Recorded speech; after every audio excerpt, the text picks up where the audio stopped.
የኢራን አብዮታዊ ዘብ IRGC የአሜሪካና እስራኤል አምባሳደሮችን ከግዛታቸው የሚያባረሩ የአረብና የአውሮፓ ሀገራት በሆርሙዝ ወሽመጥ ላይ ሙሉ ነፃነትና ስልጣን ያገኛሉ ሲሉ ተደምጠዋል። ይህም በምዕራባውያን ጥምረት ውስጥ መከፋፈልን ለመፍጠር ያለመም ስትራቴጂካዊ እርምጃ ነው ተብሏል። በሌላ በኩል የኢራን የጦር ኃይሎች የጦርነቱ ማብቂያ የምንወስነው እኛንን እንጂ አሜሪካ አይደለችም በማለት ትላንት ዶናልድ ትራምፕ ጦርነቱ ወደ ማብቂያው ያመራ ነው ትንሽ ነው የቀረን በማለት ለሰጡት መግለጫ አስደንጋጭ የሆነ ምላሽን ሰጥቷል። ዋሽንግተን ግጭቱን በፈለገችው ፍጥነት የመቋጨት አቅም የላትም የሚል መልእክትም አስተላልፏል። በሌላ በኩል የIRGC አዛዦች ለሞጅታባ ካሚኔ ያላቸውን ድጋፍ ባረጋገጡበት ወቅት ከላይ ያነሳናቸውን መሰል መግለጫዎች መስጠታቸው በኢራን ውስጥ ወታደራዊ ክንፍ የፖለቲካ ውሳኔዎችን ሙሉ በሙሉ እየተቆጣጠረ መሆኑን የሚያሳዩ ተደርገው ተወስዷል። እስራኤል ወታደራዊ ስትራቴጂ አሁን ላይ ከድንበር ዘለል ጥቃት ባለፈም የኢራንና አገዛዝ መሰረት የማናጋትና የውስጥ ስርዓት ለውጥ ወይም ሬጂም ቼንጅ የማምጣት ግልጽ ግብ ይዞ መነሳቱን እየተገለጸ ባለበት በዚህ ወቅት ጠቅላይ ሚኒስትር ቤንያሚን ኔታንያሁ በብሔራዊ የጤና ድንገተኛ አደጋ ኦፕሬሽን ማዕከል ባደረጉት ጉብኝት እስራኤል የኢራንን አጥንት እየሰበረች መሆኗንና እጇ አሁንም እንደተዘረጋ ገልጿል። ይህ የእስራኤል የአጥንት ስብራት ዘመቻም ታዲያ የኢራንን ወታደራዊና ኢኮኖሚያዊ አቅም ሽባ በማድረግ የኢራንን ህዝብ የጭቆና ቀንበርን አሽቀንጥሮ እንዲጥልና ዘላቂ ፖለቲካዊ ለውጥ እንዲያመጣም ለማበረታታት የታለመ ነው ተብሏል። እኚህ በአለፉት 12 ሰዓታት የወጡ ወቅታዊና አነጋጋሪ ጉዳዮች ሆነዋል። በወቅታዊው የአሜሪካና እስራኤል በኢራን ያደረጉት ባሉት ጦርነት ማለት ነው። እኛም ታዲያ በእለቱ የልዩ ጥንቅር መሰናዶአችን እነዚህን ጉዳዮች እንደመነሻ በማድረግ IRGC ትራምፕና ኔታንያሁ በየፊናቸው ያሉት ምንድነው? በመሬት ላይ ያሉት ጉዳዮችስ ምንን ያሳዩናል የሚለውን ጠለቅ አድርገን በስፋት እንመለከተዋለን። ከልዩ ጥንቅራችን ጋር አብራችሁ እንድትቆዩ እጋብዛለሁ። የገበያ ሚዲያን የዩቲዩብ ገጽ ላይክ፣ ሼር እና ሰብስክራይብ በማድረግ በልዩ ጥንቅራችን ላይ ያላችሁን ሐሳብ አስተያየት በኮሜንት መስጫው ላይ እንድታስቀምጡልን እጋብዛለሁ። ከተከታይ አጭር መሸጋገሪያ በኋላ ተመልሼ ስመጣ በዝርዝር ጉዳዮች ይሆናል። መልካም ቆይታ።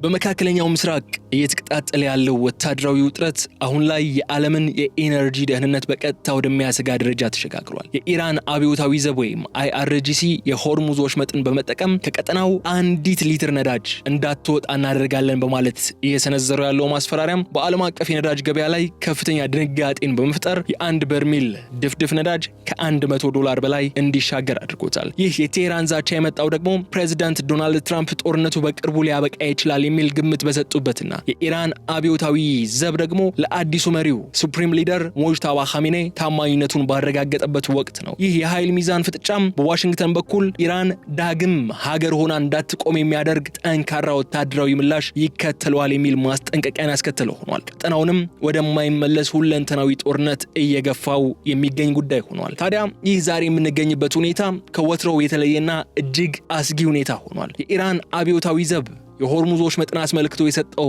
መግለጫ የነዳጅ ገበያውን ብቻ ሳይሆን የዓለም የጸጥታ መዋቅርን የቀየረ ሆኗል። በተለይ የአሜሪካና የእስራኤል ጥቃቶች ከቀጠሉ ነዳጅ እንዳይወጣ እናደርጋለን የሚል ማስፈራሪያ ማስተላለፋቸው ኢራን ያላትን የመጨረሻ ካርድ እየተጠቀመች መሆኑን የሚያሳይ እርምጃ ተደርጎ ተወስዷል። ይህ እርምጃ ደግሞ ኢራን የተለመደውን ወታደራዊ ጫና ወደ ኢኮኖሚክና ዲፕሎማሲያዊ ጦርነት የምትቀይርበት ስልት ሆኖ እናገኘዋለን።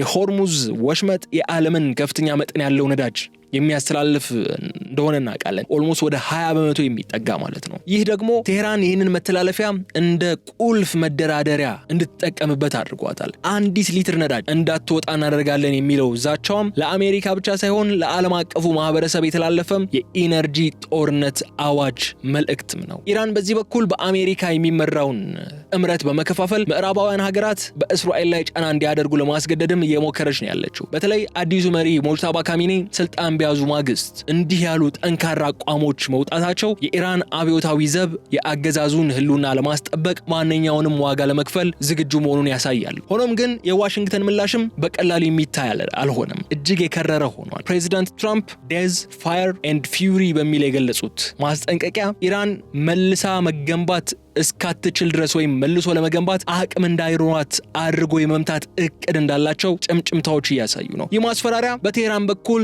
ምን አይነት ስሌት ይፈጠራል የሚለውም በጉጉት እንዲጠበቅ አድርጎታል። የትራምፕ ማስጠንቀቂያ ከቀላል ወታደራዊ ጥቃት ባለፈም ሀገራዊ ህልውናን ኢላማ ያደረገ ሆኗል። ኢራንን ለማጥፋት ኢራንን ለማፈራረስ ያለመ ሆኗል። የትራምፕ ማስጠንቀቂያ ከስካሁኑ በ20 እጥፍ የበለጠ ጥቃት እንፈጽማለን የሚለው የፕሬዝዳንቱ ንግግር የሚያሳየውም አሜሪካ የኢራንን ወታደራዊ ተቋማት ብቻ ሳይሆን የኢኮኖሚያዊና የሲቪል መሰረተ ልማቶችን ጭምር የማውደም ፍላጎት እንዳላት ነው የሚያሳዩት። ይህ ደግሞ ኢራን በወሽመጡ ላይ ለምትወስደው ማንኛውም እርምጃ የሚሰጥ ከመጠን ያለፈ ምላሽ የሚሰኝ ስትራቴጂ ሆኗል። ትራምፕ ጦርነቱ በቅርቡ ያበቃል ሲሉ ቢደመጡም የጥቃቱ መጠነ ሰፊነት ግን ቀጠናውን ወደማይመለስ ትርምስ ሊከተው እንደሚችል ይገለጻል። ኢራን በበኩሏ ደግሞ የጦርነቱን ማብቂያ የምንወስነው እኛ እንጂ እናንተ አይደላችሁም በማለት የአሜሪካን የጊዜ ሰሌዳ ውድቅ አድርጋለች። ይህ ደግሞ ፍጥጫው ወደ ረዥም ጊዜ የአቅም መፈታተን ጦርነት መሸጋገሩን ያረጋገጠ ሆኗል። ይህ የኢራን የኢነርጂ ጦርነት ከወታደራዊ ግጭት ባለፈ በዓለም አቀፍ ዲፕሎማሲ ላይም ትልቅ ተጽዕኖን እያሳደረ ነው። በተለይ የቀጠናው ሀገራት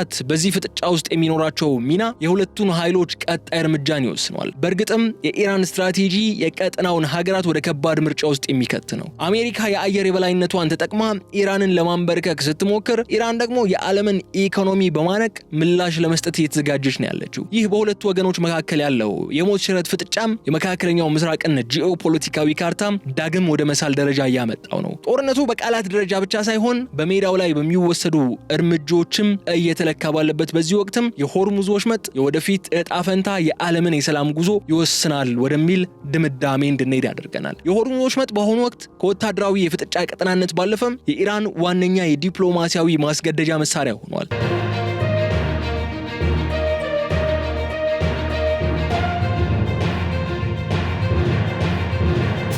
የኢራን አብዮታዊ ዘብ ወይም IRGC የአሜሪካና የእስራኤል አምባሳደሮችን ከግዛቶቻቸው የሚያባርሩ የገልፍ አረብ ሀገራትና የአውሮፓ ሀገራት በወሽመጡ ላይ ሙሉ ነጻነትና ስልጣን ያገኛሉ ሲል ያቀረበው ጥሪም በምዕራባውያን ጥምረት ውስጥ መከፋፈልን ለመፍጠር ያለመ ስትራቴጂካዊ እርምጃ ሆኖ ተወስዷል። ይህ የኢራን የመረጣችሁትን አስተናግዱ ወይም ሴሌክቲቭ አክሰስ ስልትም በተለይ በነዳጅ አቅርቦት ላይ ጥገኛ የሆኑ ሀገራት ከዋሽንግተን የጥቃት አቋም ጋር እንዲጋጩ ለማድረግ የታለመ ነው።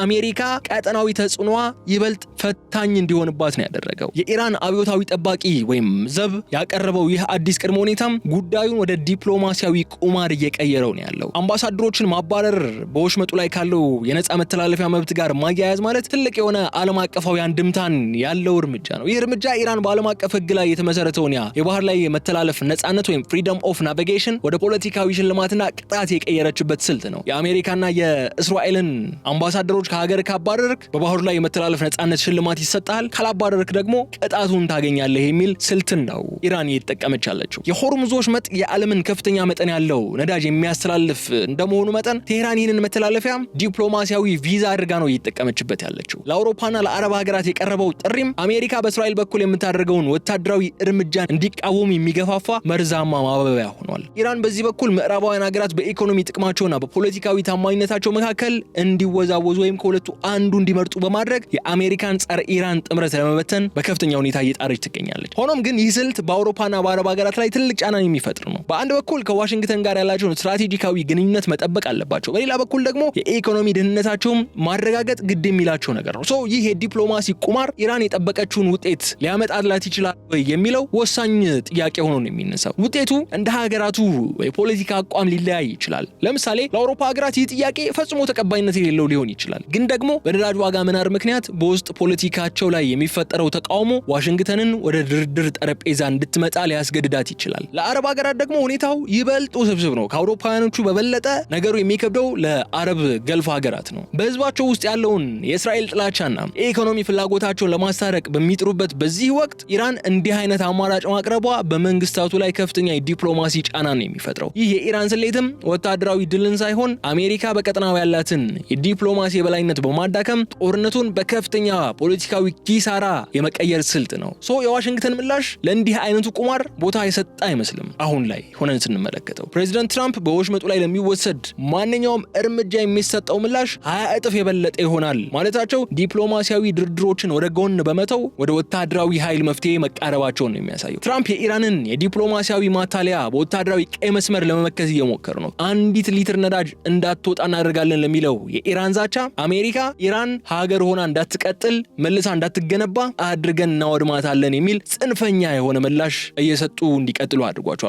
ዲፕሎማሲያዊ ቁማር የመጨረሻው ፍልሚያ ወይም ወደ ኤንድ ጌም እያመራ መሆኑን ማረጋገጫዎች ናቸው እነዚህ። ኢራን የሆርሙዝ መተላለፊያን እንደ ሽልማት ብታቀርብም አሜሪካ ግን ያንን መተላለፊያ በኃይል ለማስከፈት ያላትን ዝግጁነት በከፍተኛ ሁኔታ እያሳየች ነው። ይህ ደግሞ በዲፕሎማሲው መድረክ ላይ የነበረውን ፍጥጫ ወደ ቀጥተኛና መጠነ ሰፊ ወታደራዊ ግጭት የሚቀይር አደገኛ ሂደት ሆኗል። ይህ የአሜሪካ መንግስት ለኢራን የሆርሙዞች መጽዛቻ የሰጠው ምላሽ እስካሁን በጦርነቱ ወቅት ከታዩት ወታደራዊ ማስጠንቀቂያዎች ሁሉ እጅግ የከረረና ኢራን ዳግም ሀገር ሆና እንዳትቀጥል ልትፈራረስ የማድረግ ዓላማን ያነገበ መሆኑ እጅግ አደገኛ ሆኗል። ፕሬዚዳንት ዶናልድ ትራምፕ ኢራን የነዳጅ ፍሰቱን ለማስተጓጎል የምታደርገው ማንኛውም ሙከራ በ20 እጥፍ የሚበልጥ ጥቃት እንደሚያስከትልባት ገልጿል። ለምሳሌ በአንድ ሚሳኤል ጥቃት ብትፈጽም ኢራን ትራምፕ 20ውን ይተኩሳሉ ማለት ነው። 20 እጥፍ ዋጋ እናስከፍላታለን የሚል መልእክትን ያስተላለፉት። ይህ እርምጃ ደግሞ በቀላሉ ሊወድሙ የሚችሉ ስትራቴጂካዊ ኢላማዎችን በማውደም የሀገሪቱን የኢኮኖሚና ወታደራዊ መሰረት ሙሉ በሙሉ ለማፈራረስ ያለመ ነው። ይህ የትራምፕ ዴዝ ፋየር ኤንድ ፊውሪ ወይም ሞት እሳትና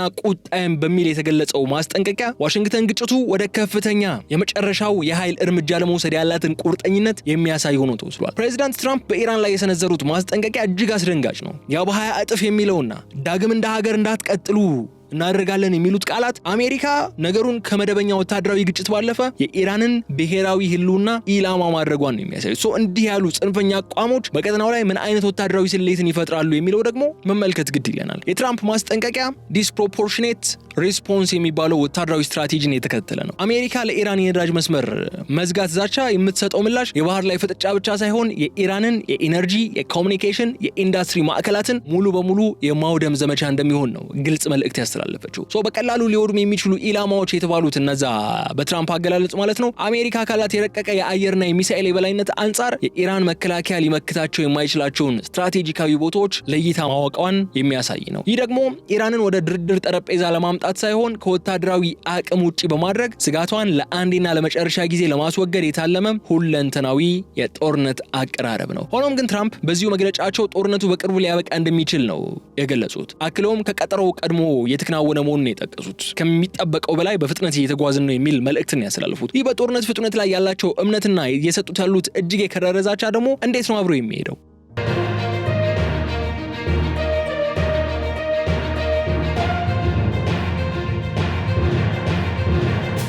እዚህ ላይ የትራምፕ ስትራቴጂ በኃይል ሰላምን ማምጣት የሚል ይዘት ያለው ነው። ጦርነቱ በአጭር ጊዜ ሊያልቅ ይችላል ማለታቸው አሜሪካ ያላትን ከፍተኛ የቴክኖሎጂ የበላይነት ተጠቅማ የኢራንን መከላከያ በፍጥነት በመስበር ስራዋን እንደምታጠናቅቅ ለማሳየት የሄዱበት ርቀት ነው። ነገር ግን ይህ ግምት የኢራን አብዮታዊ ዘብ ወይም IRGC ያለውን ጽናትና የረጅም ጊዜ ጦርነትን የመሳብ ፍላጎት ያላገናዘበ ሊሆን የሚችል ነው። የትራምፕ ዴዝ ፋየር ኤንድ ፊውሪ የሚለው ዛቻ ኢራን ያቀረበችውን የዲፕሎማሲያዊ ቁማር በወታደራዊ ቀይ መስመር በመመከት የትኛውም አይነት ወታደራዊ ፍጥጫ ወደ ከፍተኛ ጥፋትን በመቀየር ኢራንን ለማስደንገጥ እቅድ መያዛቸውም ያሳያል። ይህ የአሜሪካ የከረረ አቋም ደግሞ በዓለም አቀፍ ደረጃ በተለይ በነዳጅ ገበያው ላይ ትልቅ ስጋትን ፈጥሯል። ዋሽንግተን የኢራንን መሰረተ ልማት ካወደመች ይህ በቀጠናው ካሉ ሌሎች የነዳጅ አምራች ሀገራት ደህንነት ጋር በቀጥታ የሚገናኝ ነው። ትልቁ ስጋትም እዚህ ላይ ነው። ትራምፕ ኢራን ዳግም እንዳትገነባ አድርገው ለማፍረስ ማቀዳቸውና መዛታቸው የሀገሪቱን የነዳጅ ማጣሪያዎችና የወደብ ተቋማት ማውደምን እንደሚጨምር ከግምት ውስጥ ማስገባት ይገባል። ይህ ደግሞ በምላሹ ኢራን በክልሉ ባሉ የአሜሪካ አጋሮች ላይ ጥቃት እንድትሰነዝር በከፍተኛ ሁኔታ ሊያነሳሳት ይችላል። ትራምፕ ለአሜሪካ አጋሮችና ለራሷም ጭምር ሰላምን እመኛለሁ ቢሉም እየወሰዱት ያለው ወታደራዊ አቋም ግን ቀጠናውን ወደ ባሰና ወደማይቀለበስ ግጭት የሚከት ነው። ይህ የአሜሪካ ማስጠንቀቂያም ለኢራን የሰጠው መልእክት አንድና አንድ ብቻ ነው። ለማንኛውም የሆርሙዝ ወሽመጥ እንቅስቃሴ የምትከፍሉት ዋጋ ሀገራዊ ህልውናችሁን እስከ ማጣት ሊደርሳል የሚል ነው። ይህ ደግሞ በቀላሉ ሊታይ የሚችል ማስጠንቀቂያና ዛቻ አይደለም። በመካከለኛው ምስራቅ እየተካሄደ ባለው በዚህ ታሪካዊ ፍጥጫና ጦርነት ውስጥም የኢራን አብዮታዊ ዘብ ወይም IRGC የጦርነቱን የጊዜ ሰሌዳ በተመለከተ ለአሜሪካ ግልጽና ጠንካራ የሆነ ምላሽ ሰጥቷል። ፕሬዚዳንት ዶናልድ ትራምፕ ጦርነቱ በቅርቡ ሊያበቃ ይችላል የሚል ግምት ቢያስቀምጡም የኢራን የጦር ኃይሎች ግን የጦርነቱን ማብቂያ የምንወስነው እኛ እንጂ አሜሪካ አይደለችም በማለት ዋሽንግተን ግጭቱን በፈለገችው ፍጥነት የመቋጨት አቅም እንደሌላት ገልጿል። ይህ የኢራን አቋም የቀጠናውን የወደፊት ሁኔታና ወታደራዊ ስሌት በራሷ እጅ ለማቆየት ያላትን ጽኑ ፍላጎት የሚያሳይ ቢሆንም ግጭቱ ወደ ረጅም ጊዜ የአቅም መፈታተን ወይም ዋር ኦፍ አትሪሽን የመቀየር ስልት አካል ሆኖ ሊወሰድ ይችላል። የኢራን አብዮታዊ ዘብ የሰጠው መግለጫ እጅግ የሚገርም ድፍረት የታየበትም ነው። ትራምፕ ጦርነቱን ከቀጠሮ ቀድሞ እየተከናወነ ያለ በጥሩ ፍጥነት እየሄደ ያለ ብለው ቢገልጹትም ኢራን ግን የጦርነቱን ፍጻሜ የሚወሰነው በእኛ ነው በማለት ነው አሜሪካን እየተገዳደረች ያለችው። የአይአርጂሲ መግለጫ በቀጥታ ያነጣጠረውም በአሜሪካ ኤግዚት ስትራቴጂ ወይም የጦርነቱ ፍጻሜ ወይም መውጫው መንገድ ላይ ነው። አሜሪካም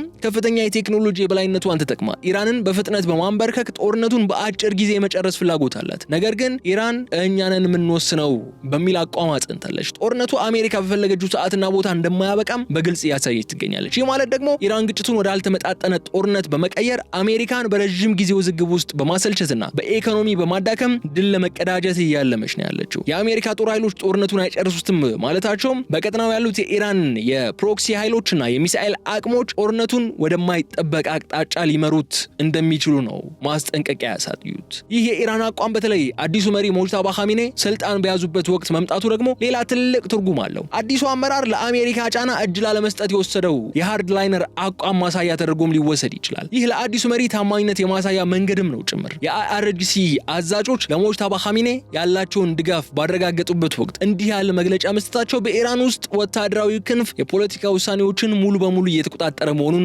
የሚያሳዩ ናቸው። አዲሱ አመራር ከአሜሪካ ጋር ወደ ድርድር ከመግባት ይልቅ ወታደራዊ ፍጥጫውን እንደ ህልውና ማስከበሪያ መሳሪያ ነው እየተጠቀመበት ያለው። የክልሉ የወደፊት ሁኔታም በእኛ የጦር ኃይሎች እጅ ነው ማለታቸው ኢራን በቀጠናው ያላትን ተጽዕኖ ለመከላከል እስከ መጨረሻው እንደምትጓዝና ማንኛውም አይነት የውጭ ጫና እንደምትመክትም መልእክት ያስተላለፈ ሆኗል። ነገር ግን ትራምፕ ኢራን ዳግም እንዳትገነባ አድርገን እንመታታለን በሚል የከረረ ማስጠንቀቂያ መስጠታቸው ኢራን ጦርነቱን ለማስቀጠል ያላት ፍላጎት ከአሜሪካ ሊሰነዘር ከሚችለው እጅግ ከባድ ጥፋት ጋር ሲነጻጸር ምን ያህል ዋጋ ነው የሚያስከፍላት የሚለው ትልቁ ጥያቄ ሆኖ ይነሳል። ትልቅ ስጋት ይዞ የሚመጣውም ይህ ጉዳይ ነው። ኢራን ጦርነቱን ባሰበች ቁጥር አሜሪካ የምትወስደው ወታደራዊ እርምጃ ይበልጥ አጥፊ እየሆነ ነው የሚሄደው። ያ ትራምፕ ዴዝፋየር ኤንድ ፊውሪ በሚል የገለጹት ማስጠንቀቂያም ኢራን ጦርነቱን ለማስቀጠል በሞከረች ቁጥር የምትከፍለው ዋጋ የኢራንን ህልውና ሀገራዊ ውድመት እያስከተለ እንደሚሄድ ገልጿል።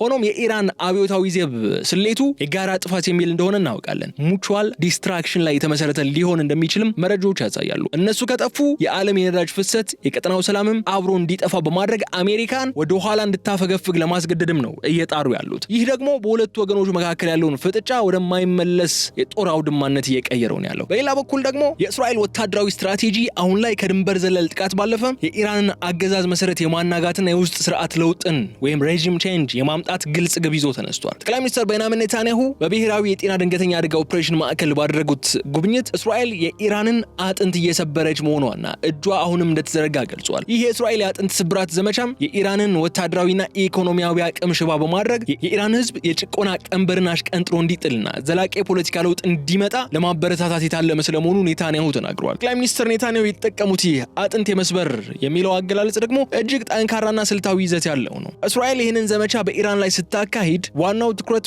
ወታደራዊ ተቋማት ላይ ብቻ ነው ሲባል ቆይቷል። ነገር ግን የአገዛዙ ህልውና እስከ ማክሰም ይዘልቃል የሚሉ ነጥቦችም አሁን እየተነሱ ነው። የእስራኤል ስትራቴጂ ሁለት መልክ ነው ያለው። አንደኛው የኢራንን የፕሮክሲ ኃይሎችና ወታደራዊ መዋቅር ማዳከም ነው። ሁለተኛው ግን ዋናው ብለን ልናነሳው የምንችለው አገዛዙ በህዝቡ ላይ ያለውን ቁጥጥር ማላላት ነው። ኔታንያሁ የኢራን ህዝብ የጭቆና ቀንበር አሽቀንጥሮ እንዲጥል ሲሉ መናገራቸው እስራኤል የኢራንን ወታደራዊና የደህንነት መዋቅር በከፍተኛ ሁኔታን በማዳከም ለውስጥ አመጽ ምቹ ሁኔታን ለመፍጠር እንዲሁም ሬጂም ቼንጅ እንዲኖር እየሰራች መሆኑን ያሳያሉ። አጥንት የመስበር ዘመቻው ኢራን በክልሉ ያላትን ተሳታፊነትና የመከላከል አቅምን በማውደምም አገዛዙ ለህዝቡ ጥያቄ ምላሽ መስጠት ወደማይችልበት ደረጃ ላይ እንዲደርስና የህዝብ አመጽ ተነስቶ ስርዓቱ እንዲገረሰስ ለማድረግ የታለመ ነው። ሆኖም የኔታንያሁ የኢራን ህዝብ ካመፀ ዘላቂ ለውጥ እናመጣለን ሲሉ መናገራቸው ይህ ማለት እስራኤል ጦርነቱን ወደ ወታደራዊ ድል ብቻ ሳይሆን የቀጠናውን ጂኦፖለቲካዊ ካርታ ለመለወጥ እንደ ትልቅ አጋጣሚ የተጠቀመችበት ነው ማለት እንችላለን። እስራኤል ይህንን ግጭት የኢራንን ስጋት ለአንዴና ለመጨረሻ ጊዜ ማስወገጃ መንገድ አድርጋ ነው የምታየው። ኔታንያሁ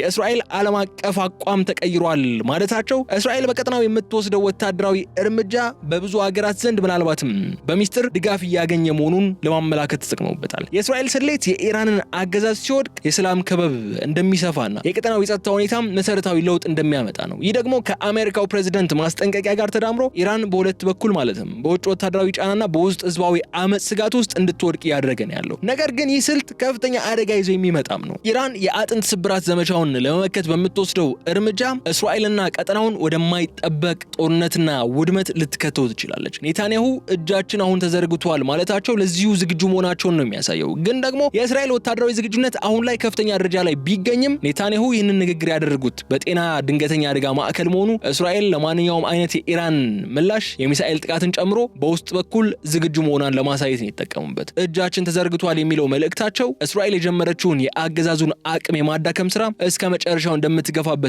ኢራን በወሰደችው እርምጃ ሁሉም ምላሽ ለመስጠት አቅሙም ሆነ ፍላጎቱ እንዳላት የሚያረጋግጥ ይሆናል። ይህ የኔታንያሁ አቋምም ጦርነቱ ከግጭት ባለፈ የቀጠናውን ስር ነቀል ለውጥ መጀመሪያ እንዲሆን ታስቦ የተነደፈ ነው። በኢራን ከፍተኛ የፖለቲካና የሃይማኖት መዋቅር ውስጥም የተከሰተው የአመራር ሽግግር በሀገሪቱ ታሪክ ውስጥ እጅግ ወሳኝና ወዛጋቢ ምዕራፍ ሆኖ ተመዝግቧል። ኔታንያሁ መሰል አቋም ትራምፕ መሰል አቋም በሚያራምዱበት ሰዓት ኢራን ስሙዝ የሆነ የፖለቲካና የሃይማኖት መዋቅር ሽግግር አድርጋለች። በሀገሪቱ ታሪክ ውስጥም እጅግ ወሳኝና አወዛጋቢ ምዕራፍ ሆኖ የተመዘገበው ይህ ሂደት የኢራን አብዮታዊ ጠባቂ ወይም IRGC ለአዲሱ ከፍተኛ መሪ ሞጅታባ ኻሜኔ ያላቸውን ታማኝነት በይፋ አሳይተዋል። አገዛዙም በውጭ ወታደራዊ ጫና ውስጥ ባለበት በዚህ ወቅት የውስጥ አንድነቱን ለማጠናከር የወሰደው ይህ ስልታዊ እርምጃ ሆኖ ተወስዷል። ሆኖም ግን ይህ ሽግግር በዋሽንግተን በኩል ተቀባይነት የሌለው ተብሎ ተጠርቷል። በአሜሪካና በአዲሱ የቴህራን አመራር መካከል ያለው ግንኙነትም ገና ከጅምሩ ወደ ከፍተኛ ግጭት ውስጥ ገብቷል። ይህ የአዲሱ መሪ ህልውናም ከጦርነቱ ውጤት ጋር በቀጥታ የተቆራኘ እንዲሆን አድርጎታል። በኢራን ውስጥ የተካሄደው የአመራር ሽግግር በዓለም አቀፍ ደረጃ ትልቅ መነጋገሪያ ነበር። ሞጅታባ ኻሜኔ ስልጣን በያዙ ማግስትም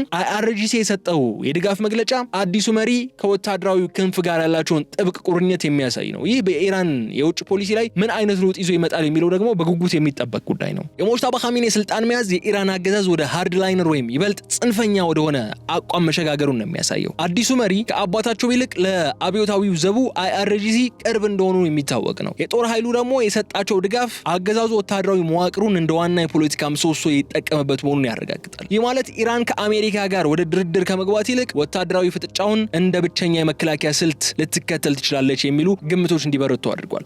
ሞጅታባ ኻሜኔ በስልጣን ለመቆየት የIRGC ድጋፍ ስለሚያስፈልጋቸው የጦር ኃይሉ የሚወስዳቸውን ጠንካራ እርምጃዎች እንደ ሆርሙዝ ወሽመጥ የመሳሰሉ አካባቢዎችን የመዝጋት እርምጃዎችን የመደገፍ ግዴታ ይጣልባቸዋል ሞጅታባ ኻሜኔ። ሆኖም ግን ፕሬዚዳንት ትራምፕ ይህንን ሽግግር ተቀባይነት የሌለው ሲሉ ቀድሞ ስላጣጣሉት አሜሪካ የአዲሱን መሪ ህጋዊነት አለመቀበሏ በሁለቱ ሀገራት መካከል የዲፕሎማሲያዊ መውጫ መንገድ ሙሉ በሙሉ የተዘጋ እንዲመስል አድርጎታል። የትራምፕ አቋም የሚያሳየው ዋሽንግተን ከኢራን አዲሱ አመራር ጋር የመደራደር ፍላጎት እንደሌላት ነው የሚያሳየው። አሜሪካ ሞጅታባ ኻሜኔን እንደ ህጋዊ መሪ አለመቁጠሯ ደግሞ የኢራንን ስርዓት ሙሉ በሙሉ የመቀየር ወይም የሬዥም ቼንጅ ፍላጎት እንዳላት የሚያሳይ ነው። ከእስራኤል በኩልም ተመሳሳይ ፍላጎት ነው ያለው፣ ከአሜሪካ በኩልም የሬዥም ቼንጅ ፍላጎት ነው ያለው። ምንም እንኳን እነሱ በይፋ ወጥተው እንደዛ አይነት ፍላጎት እንደሌለ ቢገልጹ ማለት ነው። ይህ ደግሞ በኢራን አመራር ውስጥ የህልውና ስጋት ስለሚፈጥር ይበልጥ ወደ ጦርነትና ወደ ጽንፈኛ እርምጃዎች እንዲገፋፉ ነው የሚያደርጋቸው። ትራምፕ ያ ዴዝ ፋየር ኤንድ ፊውሪ በሚል የሰነዘሩት ዛቻም በቀጥታ አዲሱን አመራር ኢላማ ያደረገ ስለመሆኑ የሚያጠራጥር አይደለም። ይህም ሞጅታባ ኻሜኔ በስልጣናቸው መጀመሪያ ላይ ከባድ ወታደራዊና ዲፕሎማሲያዊ ፈተና እንዲገጥማቸው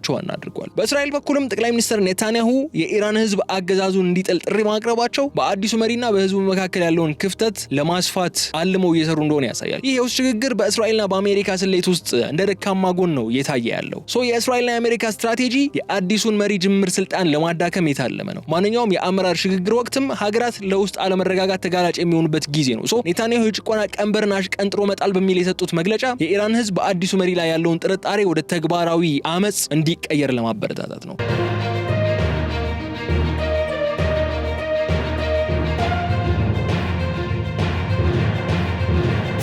በሌላ በኩል በመካከለኛው ምስራቅ የተጋረጠው ይህ ደም አፋሳሽ ጦርነት አሁን ላይ መላው ዓለም ወደማይቀለበስ የኢኮኖሚና የጸጥታ ቀውስ ነው እያስገባው ያለው። የኢራን አብዮታዊ ዘብ የሆርሙዝ ወሽመጥን እንደ መጨረሻ ያሉና መከላከያ መሳሪያ ለመጠቀም ወስኖ እየሰራ ነው። ከዋሽንግተን በኩል ደግሞ ኢራን ዳግም ሀገር ሆና አትቀጥልም፣ አፍርሰናት ዳግም አትገነቧትም የሚል የጥፋት ዛቻን ነው እያስከተሉ ያሉት። ይህ በፕሬዚዳንት ትራምፕ ሞትና ቁጣ እንዲሁም በእስራኤል የአጥንት ስብራት ዘመቻ መካከል የተወጠረው የቀጠናው እጣ ፋንታም በአዲሱ የኢራን መሪ ሙጅታባ ኻሜኒ የመጀመሪያ ወራት ስልጣን ላይ ትልቅ የታሪክ ፈተና ላይ ጥሏል። በአሁኑ ሰዓት ሁኔታው እጅግ ተስፋ አስቆራጭና አደገኛ ደረጃ ላይ የደረሰ ነው የሚመስለው። በአንድ በኩል የነዳጅ ፍሰቱን የመዝጋት ስጋት፣ በሌላ በኩል ደግሞ አንድን ሀገር ሙሉ በሙሉ የማውደም ማስጠንቀቂያዎች እየወጡ ነው ያሉት። ይህ ፍጥጫ ወታደራዊ መፍትሄ ሊኖረው ይችላል ወይ፣ በወታደራዊ መንገድ ሊፈታ ይችላል ወይ ብለን እንድንጠይቅ ያስገድደናል። በአሁኑ ወቅት ወታደራዊ መፍትሄው እጅግ ውድ ዋጋን የሚያስከፍል ነው። አሜሪካና እስራኤል የኢራንን ወታደራዊ አቅምና መሰረተ ልማት ማዳከም ቢችሉም እንኳን የኢራን አብዮታዊ ዘብ የጦርነቱን ማብቂያ የምንወስነው እኛንን ማለቱ ግጭቱን ወደ ረጅም ጊዜ ትርምስ ሊቀይረው ይችላል። ትልቁ ስጋትም ጦርነቱ ከተጀመረ በኋላ በቀላሉ ሊቆም የሚችል አለመሆኑ ነው። የነዳጅ ዋጋ መናርና የቀጠናው ሀገራት መፈራረስም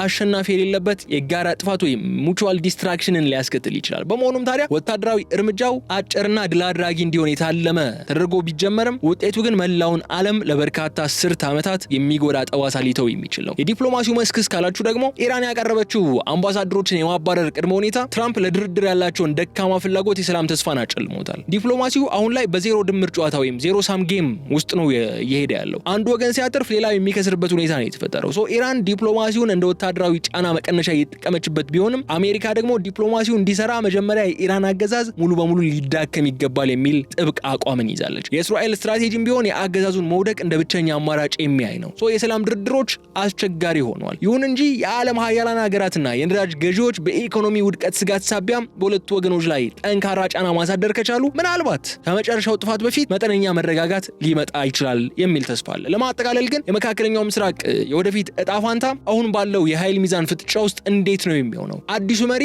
ሙጅታባ ኻሜኒ ሚናቸው በዚህ ሂደት ላይ ምን ይሆናል የሚለውን በመመልከት ልዩ ጥንቅራችንን እንቋጨው። ወደፊት የምናየው ሁኔታ እጅግ ፈታኝ እንደሚሆን የሚያጠራጥር አይደለም። ሙጅታባ ኻሜኒ በስልጣን ለመቆየት ሲሉ የአይአርጂሲን ጽንፈኛ አቋም መደገፋቸው ሊቀጥሉ ግድ ይላቸዋል። ይህም አሜሪካ ወደ ከባድ እርምጃን ይገፋታል። ኔታንያሁም ቢሆኑ እስራኤልን ካለባት የሉና ስጋት ለመውጣት የአጥንት ስብራት ዘመቻውን አጠናክራ ትቀጥላለች ሊሉ ይችላሉ። በመሆኑም ታዲያ ቀጠናው ወደ ሰፊ የጦርነት ወይም ወደ ስር ነቀል አገዛዝ ለውጥ እርምጃ ሊያመራ ይችላል። የዚህ ጦርነት ማብቂያ ደግሞ በዋሽንግተን የጊዜ ሰሌዳ ሳይሆን በሜዳው ላይ በሚከሰተው ተጨባጭ ኃይል ሚዛን ለውጥና በኢራን ሕዝብ የውስጥ እንቅስቃሴ የሚወሰን ይሆናል። ዓለማውን ያለችው የጦርነት ማብቂያው የሚወስነው ማን ነው ለሚለው ጥያቄ ምላሽ ለማግኘት በሚደረግ የታሪክ ፉክክር ውስጥ ነች። ግን ጦርነቱ የተጀመረበት እንጂ መቼ ያበቃል የሚባለው ቀን እስካሁን ድረስ በግልጽ ሊታወቅ አይችልም። አይአርጂሲ ረጅም ጊዜ ይዘልቃል ይላል፣ ትራምፕ ደግሞ በአጭር ጊዜ ውስጥ ይቋጫል እያሉ ነው ያሉት። ምን ይሆናል የሚለው ግን በቀጣይ አብረን የምንመለከተው ጉዳይ ነው የሚሆነው በማለት የዕለቱን የልዩ ጥንቅር መሰናዶአችንን እዚህ ላይ እንቋጫለን። የገበያ ሚዲያን የዩቲዩብ ገጽ ላይክ፣ ሼር እና ሰብስክራይብ ማድረጋችሁን እንዳትዘነጉ። በቀጣይ በሌላ ጉዳይ መልሰን እስክንገናኝ ድረስ ቸር ሰንብቱ። ሰላም።